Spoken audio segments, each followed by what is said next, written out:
Hello students, welcome to ज्ञान शिखर e learning. आज हम इस वीडियो में कक्षा 6 के गणित विषय से अध्याय 1 देखेंगे। इस अध्याय का नाम है प्राकृत संख्या। क्या है नाम इसका? प्राकृत संख्या। इसे इंग्लिश में कहा जाता है नेचुरल नंबर्स। क्या कहा जाता है? Natural numbers. तो चलिए इस पाठ को शुरू करते हैं। लेकिन शुरू करने से पहले मैं आपको एक बात बताना चाहूँगा कि आपकी जो पुस्तक है उसमें बहुत सारी चीज़ें दी गई हैं आपको समझाने के लिए, लेकिन वो आपके काम की नहीं है। तो इस वीडियो में सिर्फ उतनी ही चीज़ बताई जाएगी जो आपके लिए आवश्यक है। तो जितना इस वीडियो में आपको बताया जा रहा है आपको केवल उतना ही पढ़ना है। तो चलिए शुरू करते हैं। तो देखिए बच्चों, जैसा कि अभी आप अपने स्क्रीन पे देख सकते हैं कि आपको कुछ चित्र दिखाई दे रहे हैं। आपको दिखाई दे रहा है कार का चित्र, आपको दिखाई दे रहा है गेंद का चित्र और आपको दिखाई दे रहा है कुर्सियों का चित्र। तो अगर मैं आपसे कहूँ कि जो पहला चित्र है, यानी कि जो ये कार वाला चित्र है, आप मुझे गिन कर बताइए कि इसमें कितनी कार हैं। तो आप मुझे बताएंगे, बोलेंगे 1, 2, 3 और 4। हमने गिना और हमको यहाँ कितनी कार दिखी? 4 कार। इसी प्रकार से जो दूसरा चित्र है ये वाला, इस पे जब हम गिनते हैं कि हमारे पास कितनी बॉल है, तो हम गिनते हैं 1, 2, 3, 4, 5। यहाँ पे हमने गिना और हमने बोला कि यहाँ पे 5 गेंद है हमारे पास। इसी तरीके से जो तीसरा चित्र है, इस पे देखते हैं कितनी कुर्सियाँ हैं। 1, 2, 3, 4, 5, 6, 7, 8, 9 और 10। हमने गिना यहाँ पे कितनी कुर्सियाँ हैं? 10 कुर्सियाँ हैं। तो अभी जो हमने गिनने का काम किया, हमने गिनती कहाँ से शुरू की? 1 से। कहाँ से शुरू की? 1 से। यहाँ पे जब हमने कुर्सी गिना तो 1 से चालू किया, जब हमने बॉल गिनी तो वहाँ भी 1 से चालू किया, और जब हमने कार को गिनी तो वहाँ भी हमने गिनती 1 से चालू की। गिनती को बोलते हैं गणना करना। क्या बोलते हैं? गणना करना। क्या कहा जाता है? गणना करना। गिनती यानी गणना करना होता है। तो हम गणना कौन से अंक से प्रारंभ करते हैं? 1 से। हम 1 से गिनना चालू करते हैं ना। यहाँ पे देखिए 1, 2, 3, यहाँ पे भी हमने 1 से चालू किया और यहाँ पे भी 1 से चालू किया। तो हम 1 से गणना करना प्रारंभ करते हैं। गणना, गिनती कहाँ से प्रारंभ होती है? 1 से। अब बच्चों, संख्या और अंक क्या होता है? देखिए, संख्या और अंक में क्या अंतर है। गिनती करने के लिए हम अंकों का प्रयोग करते हैं, गणना करने के लिए हम अंकों का प्रयोग करते हैं। और अंक हमारे पास कितने होते हैं? हमारे पास 10 अंक होते हैं। कौन कौन से अंक हमारे पास होते हैं? 10। 0, 1, 2, 3, 4, 5, 6, 7, 8 और 9। ये सब क्या है? अंक हैं। ये अंक भी हैं और संख्या भी हैं। 0 क्या है? अंक भी है और संख्या भी है। 1 अंक भी है, संख्या भी है। 2 अंक भी है, संख्या भी है। ये जो संख्याएं हैं इनमें 1-1 अंक है। कितने अंक है? 1-1 अंक है। इन्हीं अंकों से मिलाकर संख्याएं बनती है। इन्हीं अंकों से मिलाकर क्या बनती है? संख्याएं बनती हैं। जैसे कि अब 9 के बाद क्या आता है? 10 आता है। तो 10 में अंक कितने हैं? 2 अंक हैं। कौन कौन से? 1 और 0। तो यहाँ पे कितने हो गए? 2 अंक। लेकिन ये संख्या कौन सी है? तो संख्या है 10। इसी प्रकार से 11 को देखे जाए तो 11 में कितने अंक हैं? 2 अंक हैं। 1 और 1। कितने अंक हैं? 2।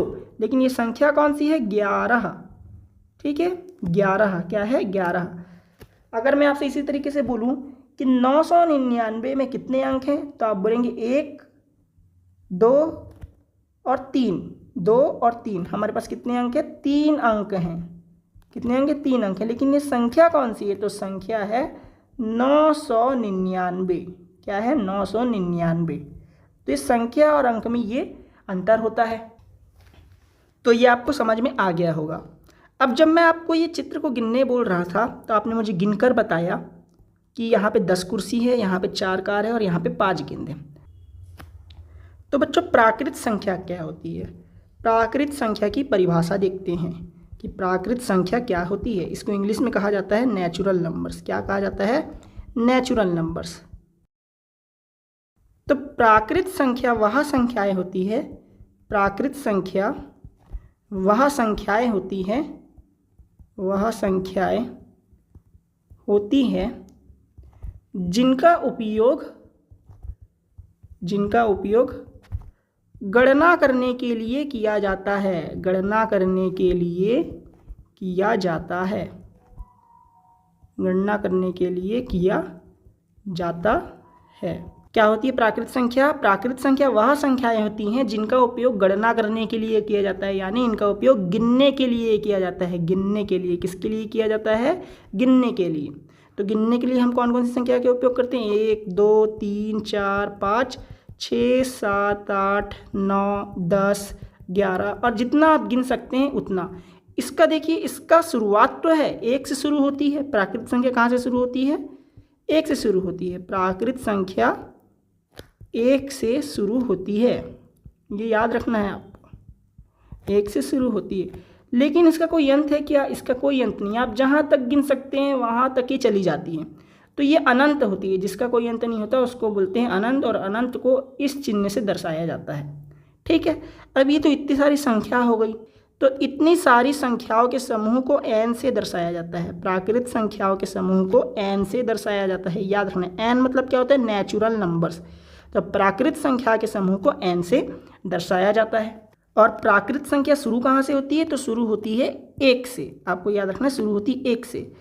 और प्राकृत संख्या का अंत क्या होता है? तो इसका कोई अंत नहीं होता, कोई अंत नहीं होता, मतलब कि ये अनंत है, मतलब यह अनंत है, यह अनंत, यह अनंत का चिन्ह है, अनंत है। यह आपको याद रखना है।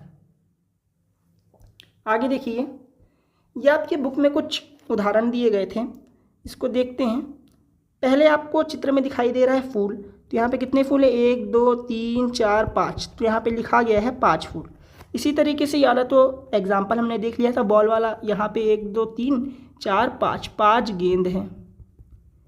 नीचे देखते हैं, पत्ते में आपको दिख रहा है 1 पत्ता 2 पत्ता 3 4 5, तो यहाँ पे 5 पत्ता है। इसी तरीके से चश्मे कितने हैं? 1 2 3 4 और 5, तो यहाँ पे 5 चश्मे रखे हुए हैं। ठीक है बच्चों, अब अपन देखते हैं प्राकृत संख्याओं के कुछ गुण होते हैं। प्राकृत संख्याओं के कुछ गुण होते हैं, उन गुण को हमको देखना है। तो यहाँ पे हम लिख देते हैं हेडिंग में, प्राकृत संख्याओं के गुण। इसको इंग्लिश में बोलेंगे हम प्रॉपर्टीज ऑफ प्राकृत संख्या को इंग्लिश में बोलते हैं नेचुरल नंबर्स। तो चलिए देखें प्राकृत संख्याओं के क्या गुण होते हैं। तो पहला गुण है कि हर प्राकृत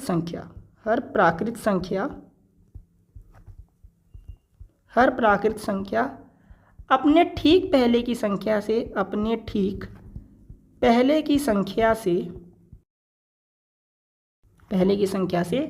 एक ज़्यादा होती है। अब इसका कहने का क्या मतलब है? देखिए, अगर मैं आपको यहाँ पे प्राकृत संख्या लिख के बताऊँ 1 2 3 4 5 6, तो यहाँ पे देखिए कि 2 जो है उसके पहले कौन सी प्राकृत संख्या है? 1। अब 1 जो है उस पर हम कितना जोड़े कि 2 आ जाए? तो 1 जोड़ेंगे तो 2 आ जाएगा। तो 2 1 से कितना ज़्यादा है? 1 ज़्यादा है। इसी तरीके से 3 के पहले वाली प्राकृत संख्या कौन सी है? 2, और 3 2 से कितना ज़्यादा है? 1 ज़्यादा है। इसी तरीके से आप 4 को देखिए, 4 से ठीक पहले वाली प्राकृत संख्या 3 है, और 4 3 से कितना ज़्यादा है? तो 1 ज़्यादा है। 4 में 1 बढ़ा दिए तो 3 में 1 बढ़ा दिए तो हमारे पास आ गया 4। 5 को देखते हैं, तो 5 से ठीक पहले वाली प्राकृत संख्या कौन सी है? 4 है। 4 में 1 बढ़ा दिए, 4 से 1 ज़्यादा कर दिए तो हमारे पास आ गया 5। इसी तरीके से 6 को देखिए, 6 से ठीक पहले वाली प्राकृत संख्या है 5, और 5 से 1 ज़्यादा कर दिए यानी 5 में 1 जोड़ दिए तो हमारे पास आ गया 6। तो हर एक प्राकृत संख्या अपने ठीक पहले वाले प्राकृत संख्या से एक ज़्यादा होती है, तो ये पहला चीज़ ये बता रहा है। दूसरा गुण ये है, प्राकृत संख्या संख्याओं की वह सूची है, संख्याओं की ऐसी सूची है जो लगातार बढ़ती जाती है।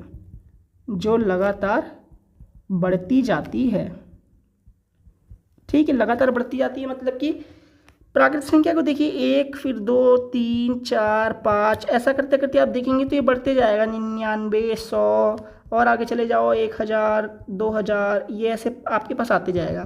तो जहाँ तक आप गिन सकते हैं वहाँ तक ये बढ़ते जाएगा। कहीं पर भी आपको 3 के बाद 1 नहीं मिल जाएगा, 3 के बाद मिलेगा 4, तो मतलब ये बढ़ते जाती है और इसका कोई अंत नहीं होता, इसलिए मैंने लिखा है यहाँ पे अनंत।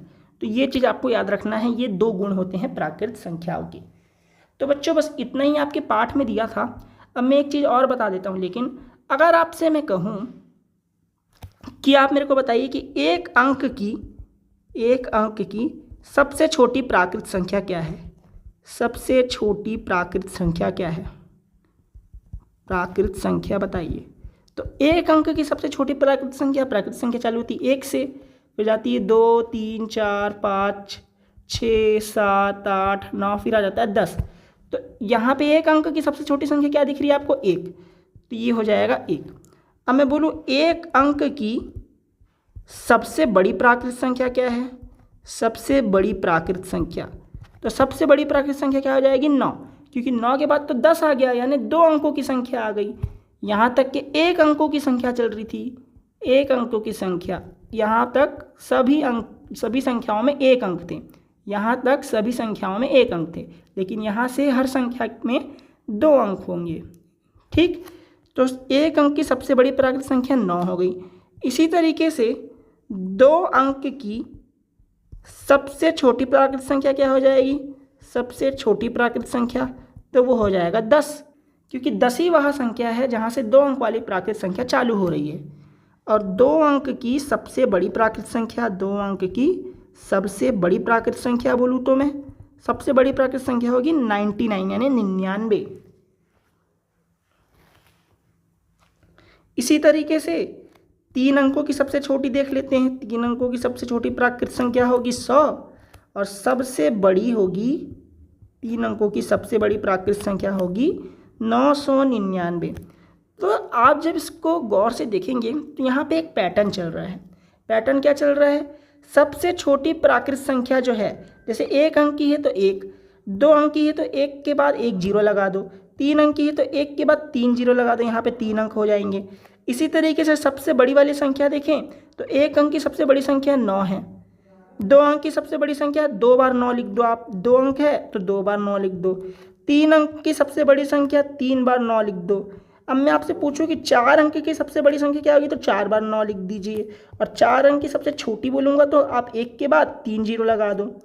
5 अंक की सबसे बड़ी बोलूँ मैं, 5 अंक की सबसे बड़ी प्राकृत संख्या, तो 5 बार 9 लिख दो। अब 5 अंक की सबसे छोटी प्राकृत संख्या बोलूँ मैं तो 1 के बाद 4 जीरो लगा दो। तो आपको समझ आ रहा है ना ये चीज़? तो ऐसा इसमें एक पैटर्न फॉलो होता है। अब अपन देखते हैं प्रश्नावली 1। तो देखिए ये है प्रश्नावली 1। प्रश्नावली को इंग्लिश में कहा जाता है एक्सरसाइज। तो देखिए पहला क्वेश्चन है, क्वेश्चन 1 है, सबसे छोटी प्राकृत संख्या कौन सी है? तो प्राकृत संख्या कहाँ से चालू होती है? 1 से, तो इसका उत्तर क्या हो जाएगा? 1। दूसरा क्वेश्चन है 41,600 तथा 41,006 में कौन सी संख्या बड़ी है? 41,600 तथा 41,006 में कौन सी संख्या बड़ी है? तो 41,600 बड़ी है, तो आप लिखेंगे 41,600। इसका उत्तर क्या हो जाएगा? 41,600 बड़ी है। अब बच्चों आपको एक चीज़ बताता हूँ, कुछ चिन्ह होते हैं। अगर मैं आपसे बोलूँ कि 51 और 50 में कौन सी संख्या बड़ी है, तो आप बोलेंगे 51 बड़ा है। तो मैं यहाँ पे एक चिन्ह लगा सकता हूँ, ये जो चिन्ह है इसमें जिस तरफ इसका भाग खुला हुआ है वह दिखाता है बड़े तरफ के भाग को, और जिस तरफ इसका भाग मुंह बंद है वो दिखाता है छोटे तरफ के भाग को, छोटे तरफ के हिस्से को दिखाता है। इसी तरीके से अगर मैं आपसे बोलूँ कि 50 और 55 में कौन सा बड़ा है, तो आप बोलेंगे 55। तो आप इस चिन्ह को उल्टा कर दो, जिस तरफ छोटा है इस तरफ उसका मुंह बंद कर दो, और जिस तरफ बड़ी संख्या है इस तरफ उसका मुंह खोल दो। इतना आपको याद रखना है कि जिस तरफ मुंह खुला हुआ है उस तरफ बड़ी संख्या, और जिस तरफ मुंह बंद है उस तरफ छोटी संख्या। ठीक है, खुले में बड़ी संख्या और बंद वाले में छोटी संख्या। तो अब अपन देखते हैं क्वेश्चन नंबर 3 को। उपयुक्त चिन्ह का प्रयोग कर खाली बक्सों में पूर्ति कीजिए। तो देख लेते हैं भाई इसको। पहला क्या है? 45 और 21। 45 और 21 में क्या बड़ा है? 45। तो चिन्ह का मुंह किस तरफ खुला रहेगा? 45 की तरफ। तो आप ये वाला चिन्ह लगाएंगे। दूसरा देखो 543 और 345 में कौन बड़ा है, तो 543 बड़ा है और 345 छोटा है, तो मुंह किसकी तरफ खुला रहेगा, 543 की तरफ। इस तरफ छोटी संख्या और जिस तरफ मुंह खुला हुआ है ये वाला हिस्सा आपका आएगा बड़ी संख्या की तरफ। 15 और 15 दोनों बराबर है, तो यहाँ पे बराबर का चिन्ह।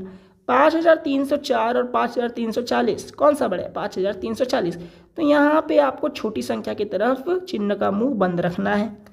1991 और 10,991 और 10,091 में कौन सा बड़ा है, 10,991 बड़ा है, तो मुंह किस तरफ खुलेगा, 10,991 की तरफ।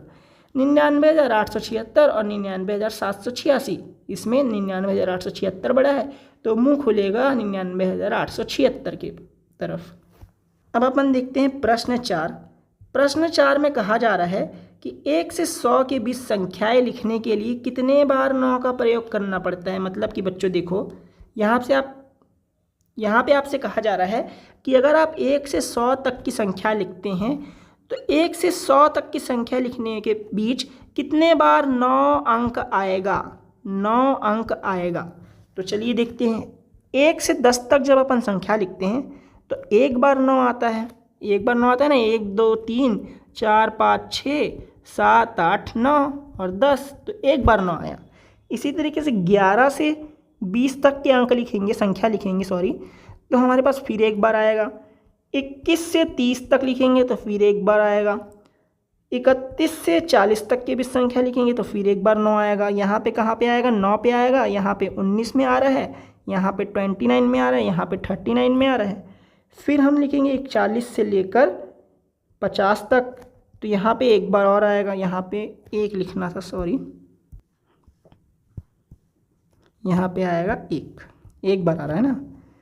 41 से 50 तक की संख्या लिखेंगे तो एक बार आएगा, किस पे आएगा, 49 पे।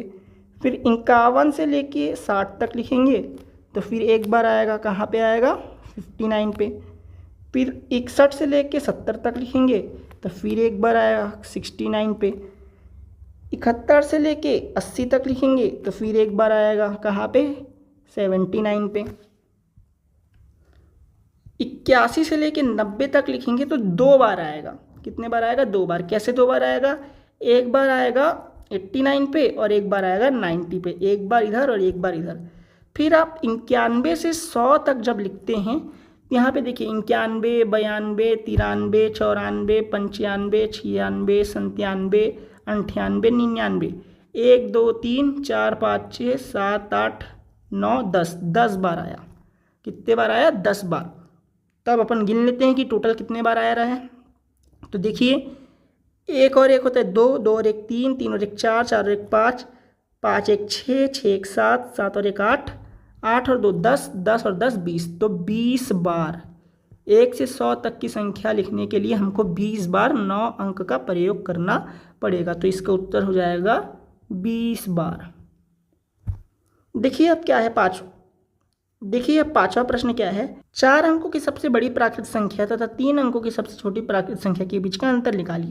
तो 4 अंकों की सबसे बड़ी प्राकृत संख्या क्या है भाई, 4 अंकों की सबसे बड़ी प्राकृत संख्या, सबसे बड़ी प्राकृत संख्या क्या है, प्राकृत संख्या 4 अंकों की, 4 बार 9 लिख दो, 4 बार 9।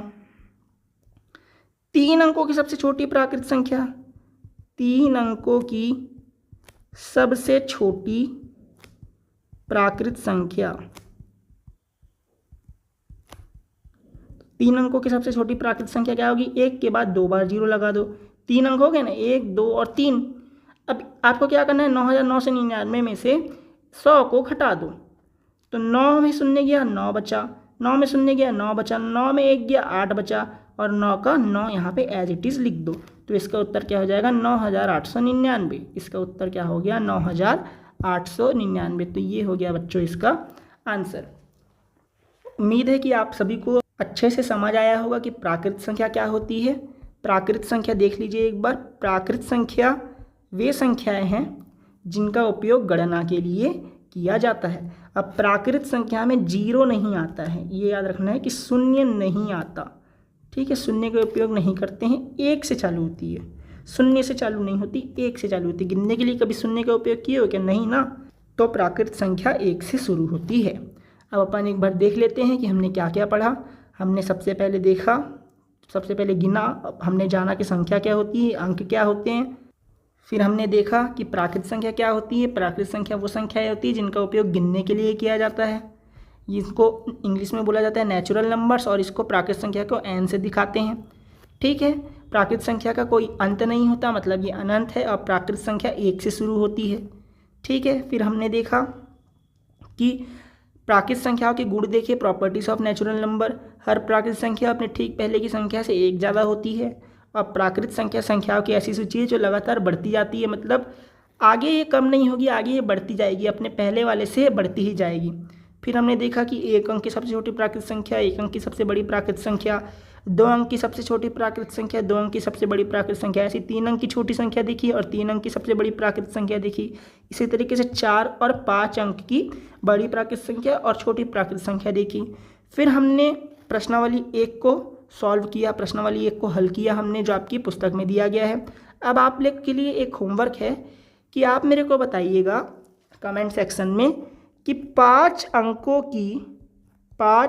की सबसे बड़ी प्राकृत संख्या, सबसे बड़ी नहीं, सबसे छोटी प्राकृत संख्या, सबसे छोटी प्राकृत संख्या, और 4 अंकों की सबसे बड़ी प्राकृत संख्या, सबसे बड़ी प्राकृत संख्या का योग क्या होगा।